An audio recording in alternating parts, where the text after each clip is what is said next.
Welcome everybody to another Pram Pam Funny Girl Abroad.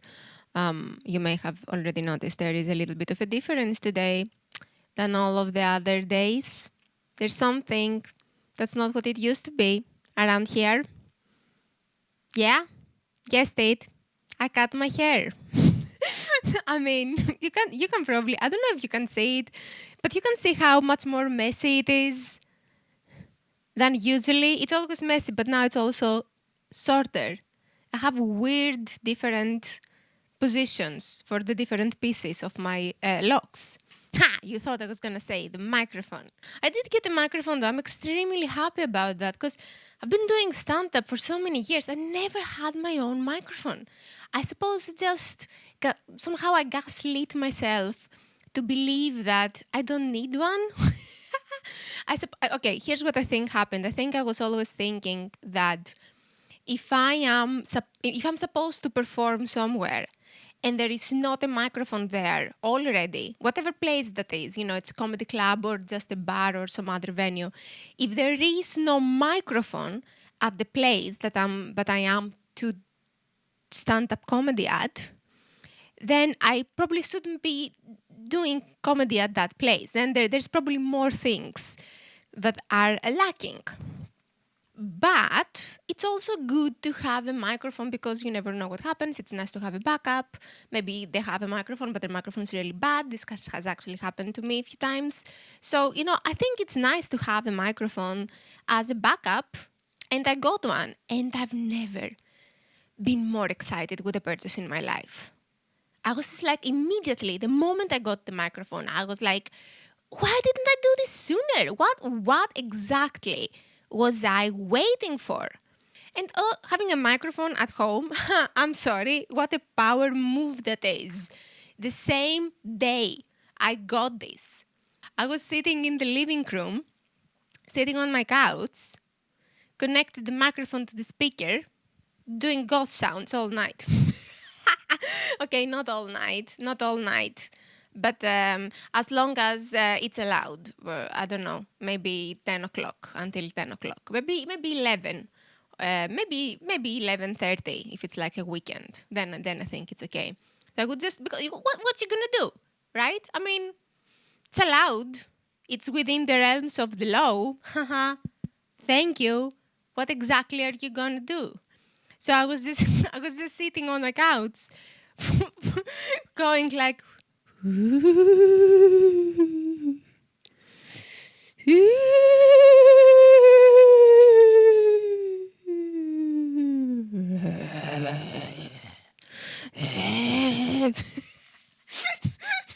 I mean, I have been through stuff in this house.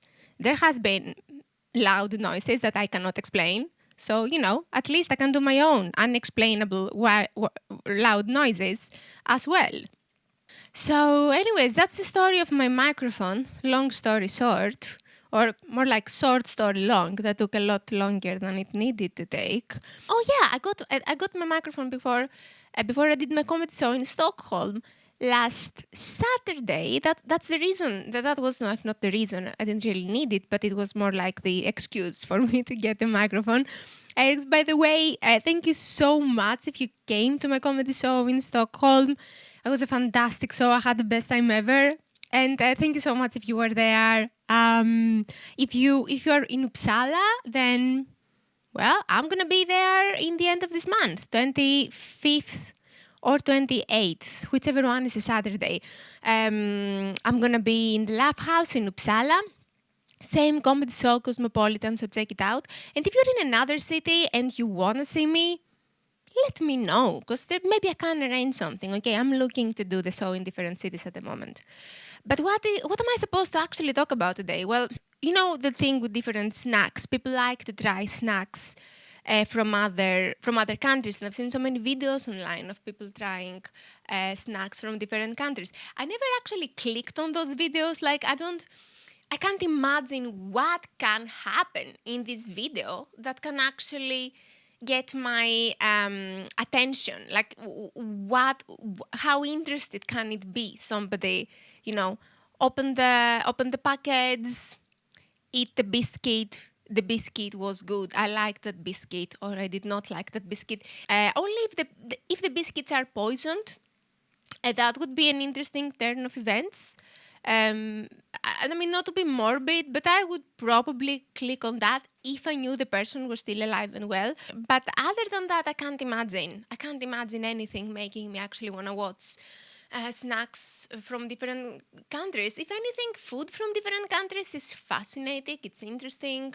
But snacks taste basically the same everywhere. Like how different could a Danish potato chip be from like a Brazilian potato chip? I don't.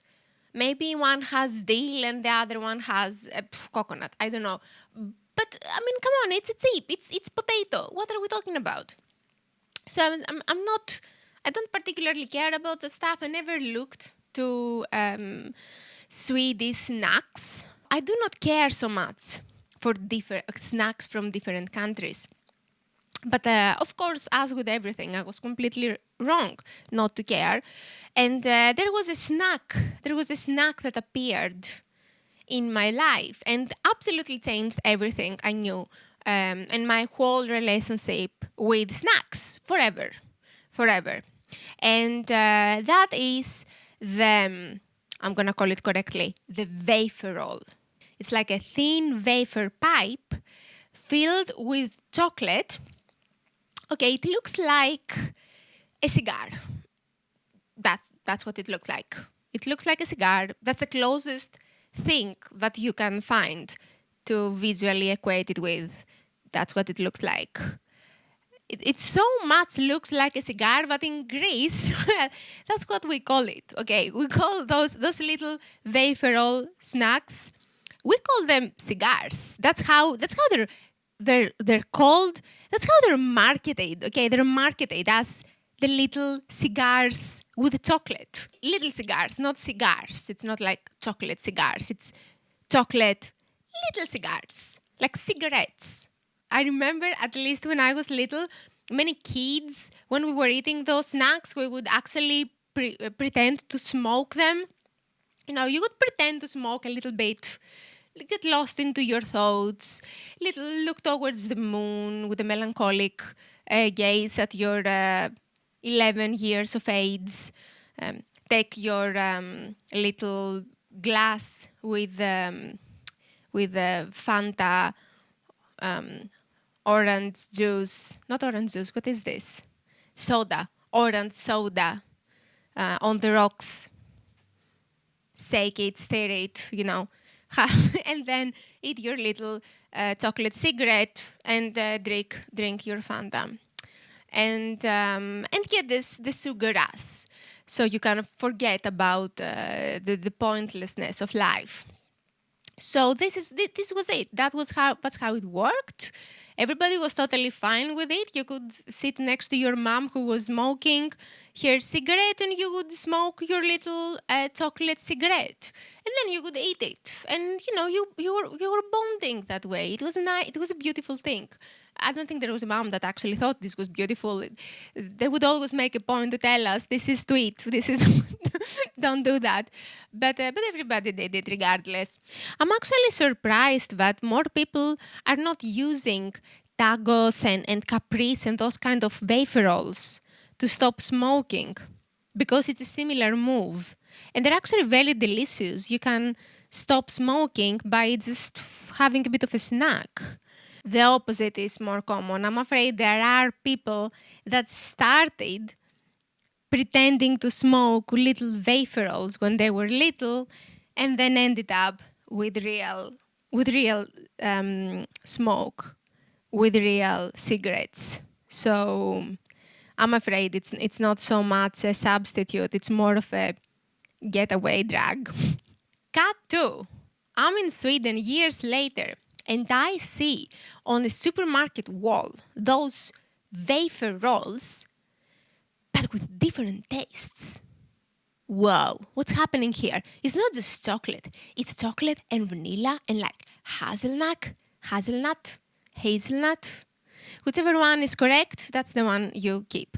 And pistachio? Are we serious? Pistachio? And like vanilla? And I was like, whoa. I never had an particular interest in snacks, but that's a whole different realm of delicious. And honestly, I turned my back because I thought, I don't want to open this box. Then who knows what happens? Maybe I lose everything. Maybe I lose everything because of those wafer rolls, My relationship destroyed and I lose my kids. I don't even have kids, but I could lose them. I don't know, because, when you get really obsessed with a snack, things can go sideways. So at first I resisted to even try that. But of course, at some point, sooner or later, in a few months, the time came that I wanted to try the snack. Now, this snack, the wafer rolls with different taste, is called a tago or tago. I don't know. Tagos. I don't really know if it's tago as in a box of tago, like that's the tago box, or if it's tagos, like a plural, like there are many. So it's wafer is a tago, and many together are the tagos. I do not know. The tagos enter my life. And I take a vanilla tago. I remember that was the one I was most curious about. The vanilla tago, this exact opposite than the chocolate caprice. Caprice, that was my taste in chocolate cigars. When I was little. I tried the vanilla tacos, extremely delicious. Oh my God, so delicious. And I was determined to find and try the pistachio taco because that's really special, right? Pistachio is trending at the moment, a little bit with Dubai chocolate and this and that. You want to see what's the take of the wafer roll in pistachio now that pistachio is having a moment. You want to know that. So I go there to find my pistachio taco. And surprise, surprise, there is no pistachio taco in the supermarket. There's probably many explanations for this, like they had less of those brought in because they're green, I don't know. But for some reason in my head, this became a massive thing. I was like, those must be the best ones. That's why they're out. You understand? It's like this marketing paranoia. Okay, I was like, oh my God. And that's when I started looking into the snack, actually. I looked up taco wafer rolls online. I found out it's a Polish snack. I didn't know it was a snack from Poland at the time. I didn't even know Poland had snacks. I thought they were just eating baked stuff, like baked goods. I knew about the what is this called? It's the thing that is they write it as pirokedzi, piroegi, piroegi. It looks like something that in Greek we would call piroski. So maybe that's what it's actually called. I don't know. It's like a pizza that is really introverted. It's like a pizza that is like, a little bit inside itself, hasn't come out yet, hasn't blown to be the pizza that she knows she is. And so to the world, all the beautiful ingredients she's hiding inside of her. So yeah, it's like a pizza inside itself. That's how I would describe this food, but I don't really know how to pronounce. So what happens is basically I find out about this snack, that it's Polish, and I do manage to find another pistachio taco in some obscure places. Like, for example, on eBay, I found a pistachio taco package on eBay reselling for like, I don't even know, like $40. So like something insane. And I didn't know, like, is it that expensive? Is it that, it's like, wow, there is a real pistachio taco shortage at the moment. Maybe I should grab this taco. Who knows where the price is gonna go? Now, honestly, I am not actually stupid. I think that the reality was that this eBay taco was not actually one package. I think it was like 40 packages, okay? And I wouldn't buy I can't buy 40. I can't buy 40 packages of tacos. I don't even know if I like it. I've never tried it before. What if the pistachio taco is horrible? What am I going to do then? I can't just have 40 packages of a mediocre snack. What am I going to do? YouTube videos? Like, here's a mediocre Polish snack. Here's me eating it. So luckily, reason had a moment in the end, and I did not do that. I also found it probably in some Polish market in Stockholm, I think, I'm not sure, or in some other type of market. I don't remember, but I found it in some place in Stockholm, but then I wasn't sure if it was an online market or if it's an actual place that I can go to. Anyways, the search for the pistachio tacos became extremely intense and kind of shady by the end. Okay, there was places that I didn't know if they were real or not, or if they were fronts for the mafia or or what. It started to get weird, you know. I was surprised I didn't get an obscure message on like my phone saying, you know, I heard you're looking for tacos. Call me from a burner and we can talk. I'm surprised nothing like that happened.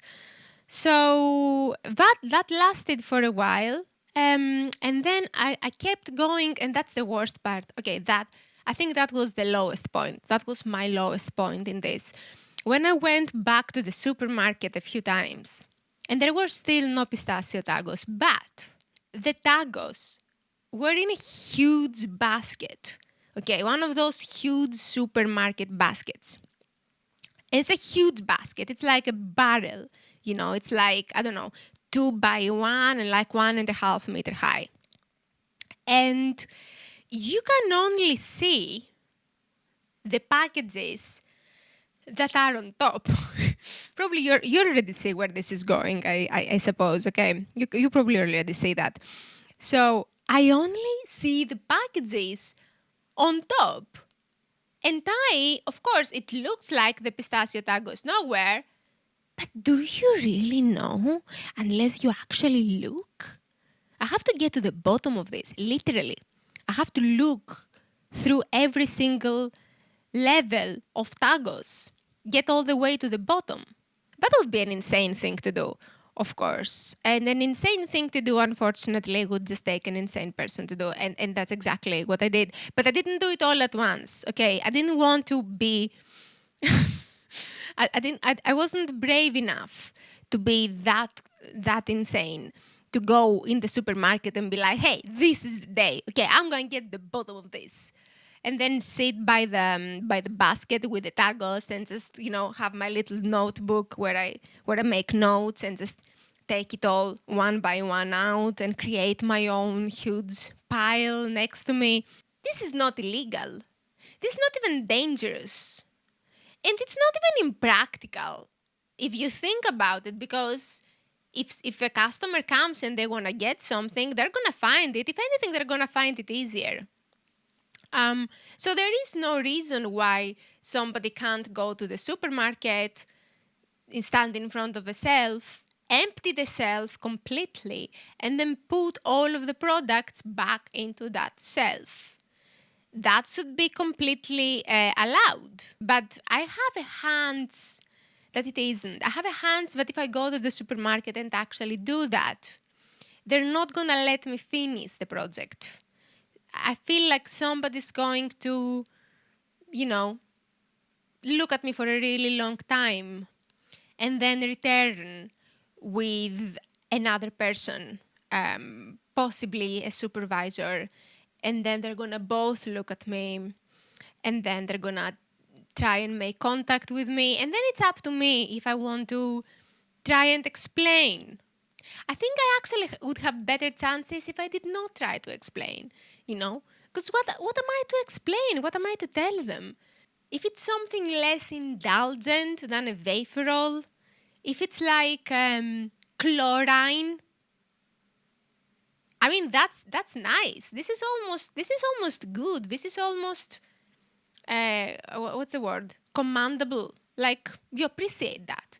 Oh my God, look at this woman who has a special type of chlorine that she only uses. And because she can't find it, she's gonna look through the whole shelf to find her chlorine. I mean, her house must be extremely clean. What a type A. What a type A, this woman that needs to have her special pistachio chloride. That's perfect. But the Vaporol, what a slob. Vaporol. You need a particular, you need your special pistachio Vaporol. Ew. No, I don't need it. I haven't even tried it. Okay, I might hate it. I might hate this Vaporol. I just gonna try it. Just give me the chance to try it. So that's why I couldn't just tell. I probably wouldn't say anything. I would probably say something but it would intentionally make me sound even crazier. I would say something like, I didn't like how they were arranged. There was something, they weren't arranged properly. They were mixed. And I wanted to put them in a nice way. I would fake OCD, basically. Yeah, that's what I would, I think that's what I would do. I know. Yeah, I know. Don't even say it. I know. I'm just being honest here. I think I would just fake OCD and and just hope that in that case they wouldn't want to poke this particular bear and they would just let me finish whatever it is, finish searching and sorting. I didn't do any of that. I didn't do any of that. I did something that I thought would be more dignified, but it wasn't. What I did was that every single time I went to the supermarket from this day and for the following weeks, I would be a normal customer of the supermarket, go around, buy whatever I wanna buy my tuna, buy my milk, buy my stuff. And then on my way out, I would pass from the tagos. And then I would leave my products on the side. And I would take each package and look through the packages and clear up one row. Okay, just one row, not row. Row is the thing that goes that way. What is the thing that goes that way? What's the vertical row called? I don't remember now, but I'm gonna call it a row regardless. So I would just go through everything and just clean one row, and I'd be like, okay, front and left, clean. East north side, east north row is cleared up. Next time, I would go to the row next to it. I want you to understand how much more insane I looked going through the tagos, not once. If I did it once, okay, it would be very awkward, but it would be one time and it would be over. I managed to extend this awkwardness to weeks. Because for weeks I would go and search through the tagos basket. I'm happy the police didn't get involved. They didn't assume that the tago basket is actually a dead drop zone for something else. That could be a possibility. So I'm glad that none of those, but we didn't reach that level.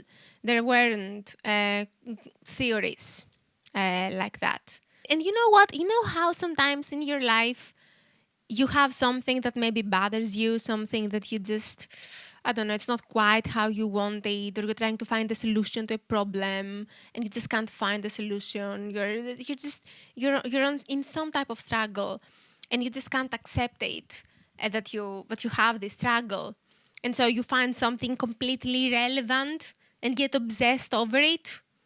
Like, oh my God, I have to bring this plant back to life because I divorced. I don't know, whatever. I think that's what happened with me and tagos. I don't know what exactly was the thing I don't remember what was the thing I was trying to make work at the time. But I think that was what I just couldn't accept it, and it was easier for me to just obsess over finding the lost taco taste.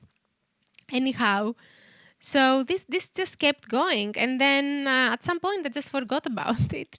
One day, that's how it happens, you know. One day you just go to the supermarket, and the tacos are there, and you don't even notice them. It's crazy. It's scary, really, but that's how it happens. So long story short, or short story, very long. What happened with the tacos was one day I go to the supermarket and I just look to my right where the tacos were to, I don't know, say hi to an old friend, I suppose. And lo and behold, pistachio tacos right there. So I grabbed two packages this time because you never know, and then bring it at home. And I didn't have it right away because I thought it should be for a little bit of a special occasion. So I kept it until after I had my premiere of my comedy show, which was last Saturday. So I thought, hey, after my comedy show, I'm going to have pistachio tacos. How amazing. So I kept the pistachio tacos here. And after I came back, after my comedy show, I was happy. I got into Play Outer Wilds, which I also stream or like record. You can see it here in my channel, and I got my pistachio tacos to try, and I tried them during my video game. I didn't like them so much. No, they were a bit I don't know, were a little tasteless maybe. They tasted like they tasted like pistachio, but like normal pistachio. I don't know. It's not that crazy delicious. It is an acquired taste though. So after I had like 2, 3, I was like, no, I like this. I like this. It's not impressive, but it is good.